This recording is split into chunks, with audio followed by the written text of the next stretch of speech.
হঠাৎ যদি কোনো শত্রু দেশ বাংলাদেশকে আক্রমণ করে বসে তাহলে ঠিক কি ঘটবে? বাংলাদেশ কি পারবে সেই বিশাল আক্রমণ রুখে দিতে? আর বাস্তবে বাংলাদেশের সামরিক শক্তি বা কতটুকু? চলুন জেনে আসি, বাংলাদেশ যদি কখনো এমন পরিস্থিতির মুখোমুখি হয় তাহলে কি হবে আমাদের পরিণতি। দক্ষিণ এশিয়ার মানচিত্রে নিজেদের অবস্থান ও সীমান্ত রক্ষায় বাংলাদেশ সশস্ত্র বাহিনী তিনটি প্রধান শাখায় সুসংগঠিত। আধুনিকায়ন ও দক্ষতার বিচারে এটি একটি মজবুত ব্যবস্থার উপর দাঁড়িয়ে আছে। প্রথমে আসে বাংলাদেশ সেনাবাহিনী। বাংলাদেশ সেনাবাহিনীতে প্রায় 2 লাখের কাছাকাছি প্রশিক্ষণপ্রাপ্ত সেনা সদস্য নিয়ে সুসংগঠিত বাংলাদেশ সেনাবাহিনী।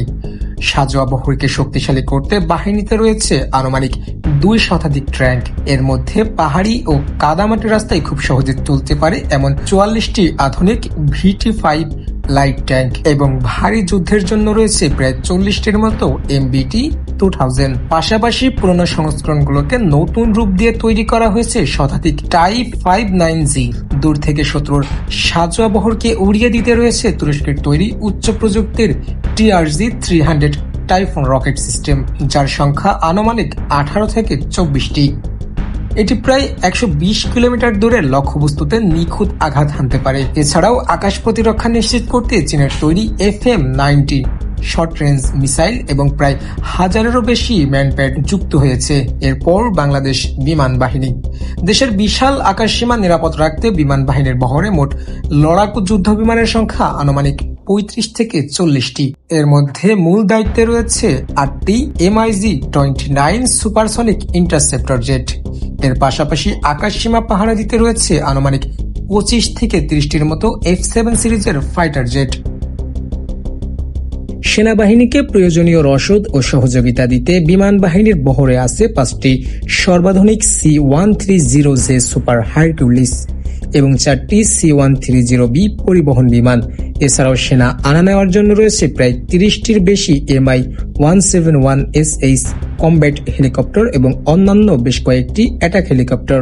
এরপর নৌবাহিনী। বঙ্গোপসাগরের জলসীমা রক্ষায় বাংলাদেশ নৌবাহিনী একটি 3D বা ত্রিমাত্রিক বাহিনী। নৌবাহিনীর সবচেয়ে বড় শক্তি হলো 2টি diesel electronic attack submarine BNS জয়যাত্রা এবং BNS নবযাত্রা। সমুদ্রের উপরিভাগে শত্রুর যুদ্ধজাহাজ ঠেকানোর জন্য রয়েছে আনুমানিক 6টি গাইডেড মিসাইল ফ্রিগেট, 14টি অ্যান্টিশিপ করভেট এবং অনেকগুলো ফাস্ট অ্যাটাক ক্রাফট। এসব জাহাজে সজ্জিত রয়েছে C-802A অ্যান্টিশিপ মিসাইল। সমুদ্র সীমায় পাহারার জন্য রয়েছে 2টি মেরিটাইম প্যাট্রোলড এয়ারক্রাফট ও 4টি হেলিকপ্টার। এক নজরে এতে একটি নির্দিষ্ট সংখ্যা ও শক্তিতে সাজানো কার্যকর প্রতিরক্ষা ব্যবস্থা।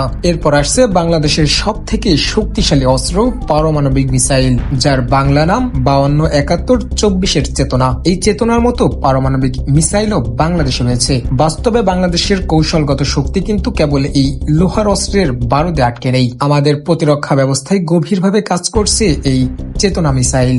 যে কোনো আন্তর্জাতিক চাপ, কূটনৈতিক সংকট কিংবা দেশের প্রশাসনিক ব্যর্থতার মুখে হলে আমাদের মূল অস্ত্র হয়ে দাঁড়ায় অতীতের চেতনার গল্প।